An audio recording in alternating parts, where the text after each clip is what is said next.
Hello and welcome to our International Student Policy Guide presentation. This is provided by the International Student Services Office at the University of Central Missouri. This webinar is for anyone looking for information regarding F1 international students and maintaining visa status. In this presentation, we'll go over what F1 international students must do to maintain valid visa status. So let's get started. For the fall-spring semester, graduate students are required to take a minimum of 6 credit hours. Undergraduate students are required to take a minimum of 12 credit hours. If summer semester is your first semester, graduate students are still required to take 6 credit hours. Undergraduate students who come for the summer are required to take 12 credit hours. 9 credit hours must be in person, and 3 credit hours can be online, but you must take 12 credit hours. Summer enrollment is optional if it is not the first semester of an admission. Up to 3 credit hours of full-time enrollment per semester can be online, and hybrid courses are not counted as online courses. Now, there's a thing about reduced in course enrollment, and government regulations allow international students to be approved for reduced enrollment only under specific categories, including final semester of enrollment, medical reasons with documentation, or initial difficulty with the American teaching methods or English language. Only students that have recently entered the U.S. can be eligible for the reduced enrollment due to initial difficulty. And if a student is approved for reduced enrollment, they must not exceed the 3 credit hour minimum for online enrollment. Students in their final semester are not eligible to enroll completely online. Common reasons again. First semester of enrollment, less than 6 graduate hours or 12 undergraduate hours required to complete. It's the final semester. Documented medical reasons, initial difficulty with the American teaching method or English language if in the first year of the U.S. Students approved for reduced enrollment, still limited to 3 credit hours of online coursework per semester. If only 3 credits remain, you must take their classes in person. Attendance requirements. F1 international students are required to attend and participate in a minimum of 80% of their class sessions each semester. If a student plans to miss more than 2 weeks in a semester due to travel or other reasons, then they must notify all instructors and meet with an international student advisor to discuss their situation. The advisor may then be able to help identify options for reduced enrollment or authorized withdrawal that the student might be eligible for. Notice the students should not drop below 80% of their classes without prior approval from an international student advisor. We ask that instructors inform our office whenever an international student misses more than 2 to 3 weeks total of classes in a semester. If a student drops below attendance requirements or stops attending class altogether, then their visa status can be in jeopardy. International students must receive a travel signature from an International Student Advisor, or DSO, on their I-20 prior to traveling outside of the U.S. The I-20 is the document that they receive upon admission that is maintained by the International Student Advisor throughout their stay here in the U.S. The I-20 contains the student's biographical information, information about their academic program, work authorizations, and travel endorsements. Students will use this document endorsed for travel to return to the U.S. to continue their program. A travel signature is not required on the I-20 for travel within the U.S., and students who will miss scheduled class periods due to travel must inform instructors of their plans prior to traveling. Instructors are not required to provide approval or accommodations for student travel plans, but they may provide accommodations as needed.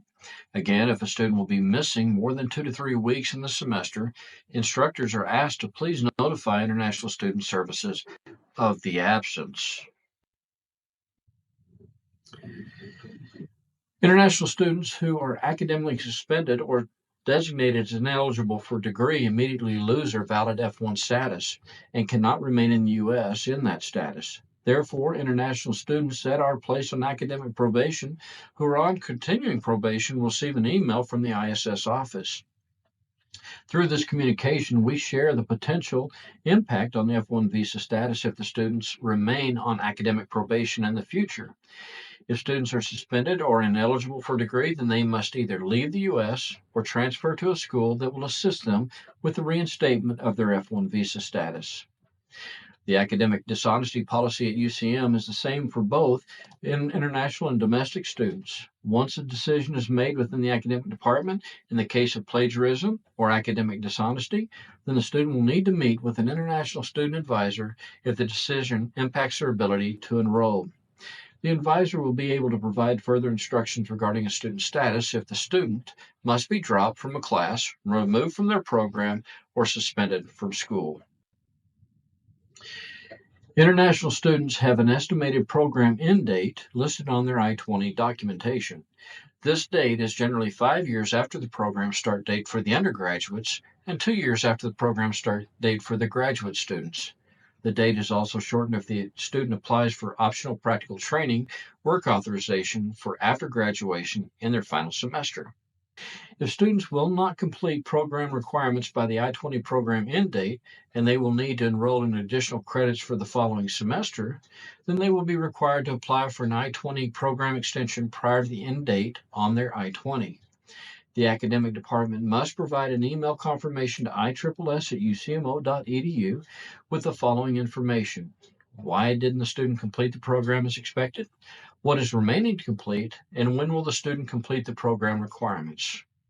If students do not apply and get approved for an extension before the I-20 end date, then they will be considered out of status.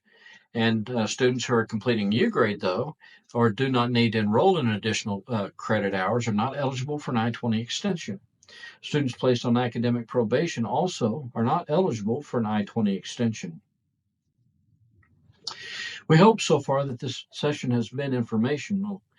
We will now take some time to review work authorization from the international students.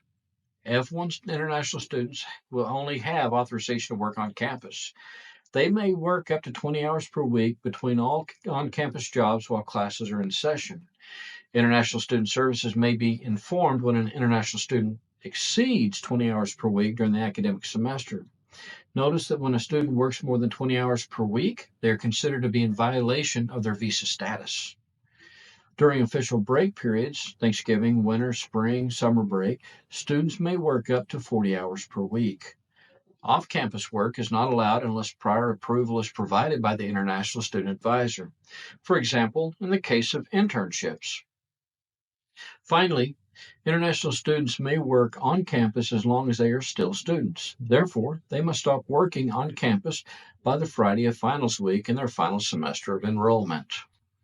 In the next couple of slides, we will cover an important topic that will affect many academic departments on campus.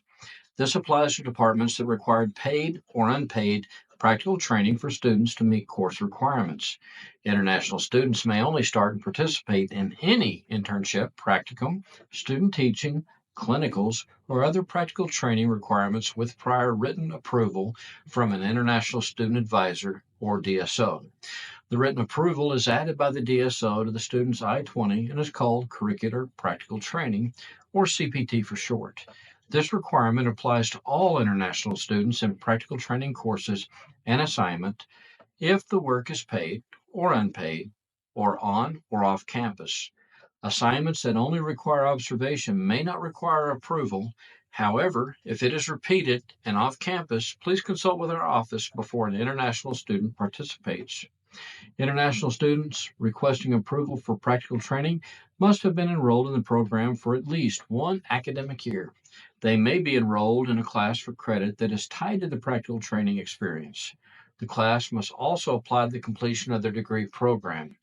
They must be enrolled full-time or be eligible and approved by DSO for reduced enrollment. Students applying for practical training will submit a CPT application on our website. They will then submit an offer letter or agreement letter that provides location, duties, total hours per week, and start and end dates of the practical training. The students will also submit our CPT agreement form that can be found on our webpage. The CPT agreement form must be completed by the student and the employer or on-site internship supervisor prior to submission to our office for review. Once the student submits, it will go through the workflow to the academic department for approval before coming to the International Student Office for final approval. Students will need to submit their complete request to our office at least 2 weeks prior to the start date of the semester, and students may not participate in the practical training, including orientation sessions, until the I-20 has been updated with practical training approval. The I-20 will provide specific dates allowed for practical training. The student must submit a request to our office and receive an updated I-20 prior to the participation in any new employment not covered by the original CPT approval. This concludes our International Student Policy Guide presentation. We hope that you have gained a greater understanding of F1 International Student Visa requirements. If you have any questions about the information provided in this presentation, please email us at iSSS@ucmo.edu. And thank you for viewing, and have a good day.